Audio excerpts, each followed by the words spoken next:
Physics class 10 lecture number 3 chapter number 1।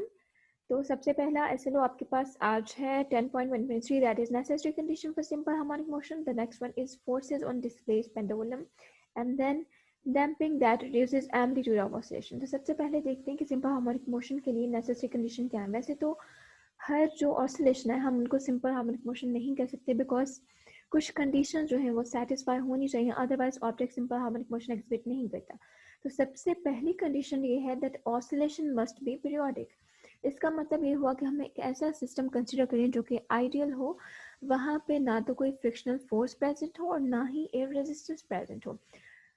For example जब हमने ball and bowl system की बात की तो हम ये कंसीडर करते हैं कि हमारे पास बॉल के बिटवीन में और बाउल के बिटवीन में there is no force of friction, यानी दोनों के सरफेस इतनी स्मूथ हैं कि बॉल जब उसके अंदर मूव कर रहा है बॉल के अंदर तो कोई भी फ्रिक्शनल फोर्स एक्सपीरियंस नहीं कर रहा। तो फ्रिक्शनल फोर्स एक्सपीरियंस नहीं करेगा तो टाइम पीरियड आपके पास सेम रहेगा, तो हम उसको कह सकते हैं कि ये हमारे पास ऑसिलेशन पीरियोडिक है। तो सिंपल हार्मोनिक मोशन जो है वो उसमें ऑसिलेशन पीरियोडिक होनी चाहिए। उसके बाद second in most important condition है the acceleration of the system should be directly proportional to the displacement and is directed towards mean position। हमारे पास जो सिस्टम की एक्सलेरेशन है वो हमेशा एम्पलीट्यूड के ऑपोजिट डायरेक्शन में होती है और सेकेंडली वो डिपेंड कर रही होती है एम्पलीट्यूड पे। मतलब ये अगर आपने एक ऑब्जेक्ट को उसकी मीन पोजीशन से ज़्यादा डिस्टेंस पे डिस्प्लेस किया तो उसके अकॉर्डिंग उसके अंदर रीस्टोरिंग फोर्स ज़्यादा स्टोर होगी। और according to Newton second law of motion F is equal to m में अगर फोर्स आपके पास ज़्यादा है तो एक्सलेरेशन भी ज़्यादा होगी, क्योंकि फोर्स जो है वो एक्सलेरेशन का डायरेक्ट रिलेशन आ जाता है। सो यहाँ से आपके पास ये रिलेशन आ जाता है और यहाँ पे माइनस का साइन भी आना चाहिए। उसके बाद थर्ड नेसेसरी कंडीशन क्या है सिंपल हार्मोनिक मोशन के लिए, in system there should be an elastic restoring force. हमारे पास इलास्टिक रीस्टोरिंग फोर्स होनी चाहिए, इसकी डायरेक्शन भी एक्सलेरेशन की डायरेक्शन की तरह ही होनी चाहिए। और ये ऐसी फोर्स है जो कि बेसिकली सिस्टम को दोबारा से इक्विलिब्रियम पोजीशन की तरफ लेकर आती है। तो ये थी हमारे पास necessary condition for any object to exhibit simple harmonic motion. इसका मतलब ये हुआ कि सिंपल पेंडुलम उस वक्त तक ही सिंपल हार्मोनिक मोशन एग्जिबिट करेगा अगर उसकी एक्सलेरेशन डायरेक्टली प्रोपोर्शनल हो नेगेटिव ऑफ द डिस्प्लेसमेंट और उसकी जो ऑसिलेशन है वो पीरियोडिक होनी चाहिए। नेक्स्ट हम इस डिस्प्लेस पेंडुलम पे फोर्सेस देखना चाह रहे हैं। ऑलरेडी भी ये टॉपिक मैंने आपको डिस्कस कर लिया लेक्चर नंबर 2 में। तो डिस्प्लेस के केस में हमारे पास जो है वो फोर्सेस कौन कौन सी होती है वो यहाँ से हम देख सकते हैं। और मजीद आपने इसकी डिटेल देखनी है तो आप लेक्चर नंबर 2 देख सकते हैं। तो जब आपके पास यहाँ पे रिजिड सपोर्ट के साथ एक स्ट्रिंग अटैच हो और उसके आगे मैस अटैच हो तो मैंने बताया था this is known as simple pendulum. और ये सिंपल पेंडुलम तब होगा अगर हम इसको मीन पोजीशन से डिस्प्लेस करें तो ये अपने फिक्स पोजीशन के अराउंड या इक्विलिब्रियम पोजीशन के around to and fro movement start कर दे। Okay, this is to and fro movement जो कि ये you can see like this, ठीक है, ऐसे to and fro movement start कर दे। अब उसके बाद जहाँ पे जब इक्विलिब्रियम पोजीशन पे था तो ऑलरेडी मैंने आपको बताया इस डायरेक्शन में आपके पास वेट एक्ट कर रहा होगा और अपवर्ड डायरेक्शन में टेंशन की फोर्स। तो ये दोनों फोर्सेस एक दूसरे को कैंसिल कर रही होती है, तो उस केस में आपके पास जो नेट फोर्स है वो जीरो होती है और ऑब्जेक्ट इस वक्त रेस्ट में था, ठीक है, ये मैस इस वक्त रेस्ट में था। तो आपको बताना है forces on the displaced pendulum. जब आपने इस पे एक फोर्स अप्लाई करके इसको इसकी मीन पोजीशन से डिस्टर्ब करके इस पोजीशन पे लेके आए तो उस केस में जो आपके पास वेट है वो तो वर्टिकली डाउनवर्ड एक्ट करता है हमेशा ऐसे, that is W is equal to mg, ठीक है। लेकिन टेंशन की फोर्स तो अलोंग द स्ट्रिंग होती है लाइक दिस वन, तो वो इस डायरेक्शन में होना चाहिए। तो अगर देखा जाए तो ये बेसिकली इसके साथ जो इसकी वर्टिकल पोजिशन है यानी वेट के साथ टेंशन की फोर्स एक एंगल थीटा बना रही है।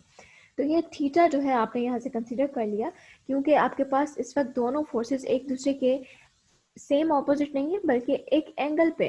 दैट्स वाई हम यहाँ पे जो वेट है हमारे पास वर्टिकली डाउनवर्ड कंपोनेंट है उसको उसके टू कंपोनेंट्स में डिवाइड कर देंगे। ये इसके रेक्टेंगुलर कंपोनेंट से 9th क्लास में आपने इसके बारे में पढ़ा होगा।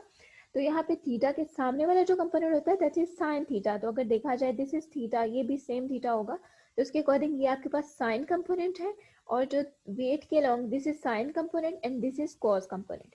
तो टेंशन की फोर्स यहाँ पे कॉस के कंपोनेंट को कैंसिल आउट कर ली है, तो यहाँ पे you are left only with mg sine theta. It's mean weight का जो साइन कंपोनेंट है वो यहाँ पे as a restoring force act कर रहा है, जिसकी वजह से ऑब्जेक्ट दोबारा से इक्विलिब्रियम पोजीशन की तरफ मूव करता है, देन फर्दर आगे जाता है, तो वही फेनोमेना दोबारा से आप इसको देख सकते हैं। उसके बाद नेक्स्ट ऐसे जो है that is about damped oscillation.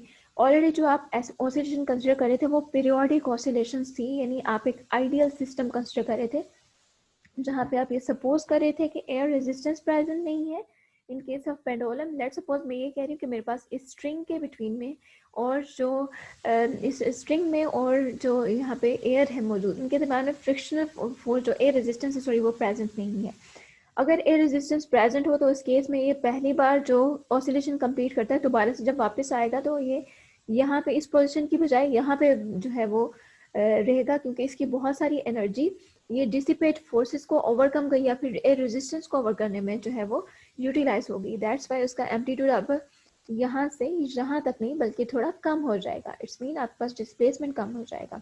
So time to time आपके पास आहिस्ता से डिस्प्लेसमेंट कम होते होते जीरो हो जाता है, तो आपके पास ऑब्जेक्ट रेस्ट में आ जाए। अगर हमारे पास यहाँ पे एयर में यानी एयर रेजिस्टेंस आपके पास मौजूद हो, आपने वैक्यूम में ये सिस्टम ना क्रिएट किया हो, तो आपके पास ये पॉसिबिलिटी होती है।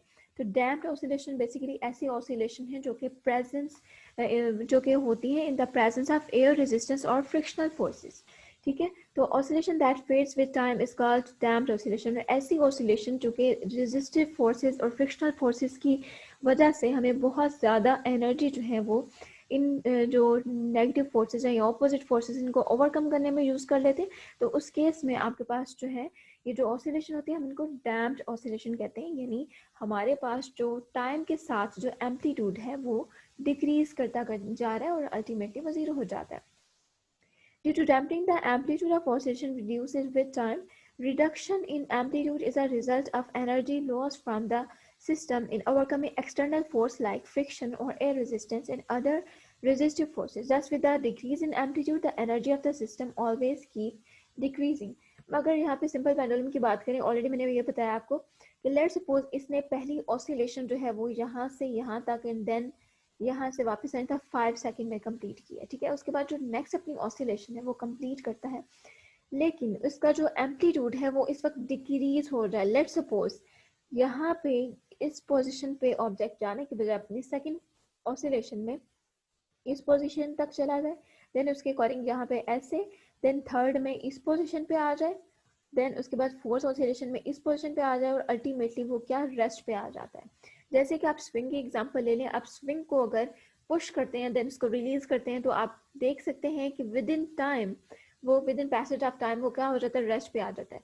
अगर वहां पे आप वैक्यूम क्रिएट कर दें और वैक्यूम के अंदर आप इस पेंडुलम के स्ट्रिंग को या फिर स्विंग को आप क्या करें, पुशअप करें देन रिलीज कर दें, तो वो टिल डेथ जो है वो टिल डूम्स डे वो ऑसिलेट करता रहेगा। क्यों? क्योंकि वहां पे डिसिपेट फोर्सेस मौजूद नहीं है।